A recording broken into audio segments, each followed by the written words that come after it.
Hi எல்லாருக்கும் வணக்கம். முடவாட்டுக்கால் கிழங்கு சூப் செய்யலாமா? நான் இதில் பாதி கிழங்கு தான் எடுத்திருக்கேன். நல்லா தோல் சீவி வாஷ் பண்ணிவிட்டு சின்ன சின்னதாக கட் பண்ணிக்கோங்க.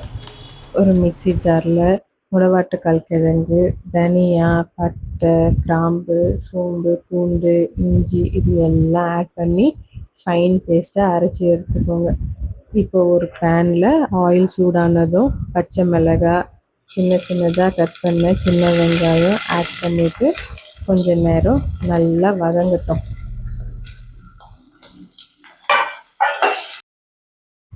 நல்லா வதங்கினதும் நம்ம அரைச்சி வச்ச முடவாட்டுக்கால் பேஸ்ட்டு ஆட் பண்ணிக்கலாம்.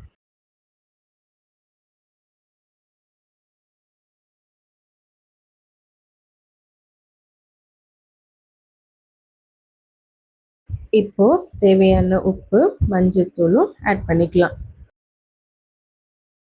கூடவே 4 கிளாஸ் தண்ணி சேர்த்து மிக்ஸ் பண்ணி மூடி போட்டு மூடி வச்சிடுங்க. நல்லா ஹை ஃப்ளேமில் 20 மினிட்ஸ் கொதிக்கட்டும். அவ்வளோதாங்க, ரொம்ப ஈஸியான ஹெல்த்தியான முடவாட்டுக்கால் கிழங்கு சூப் ரெடி. சூடாக சர்வ் பண்ணுறப்போ ஃப்ரெஷ்ஷாக கொத்தமல்லி தழை ஆட் பண்ணிவிட்டு சர்வ் பண்ணுங்கள். சூப்பராக இருக்கும்.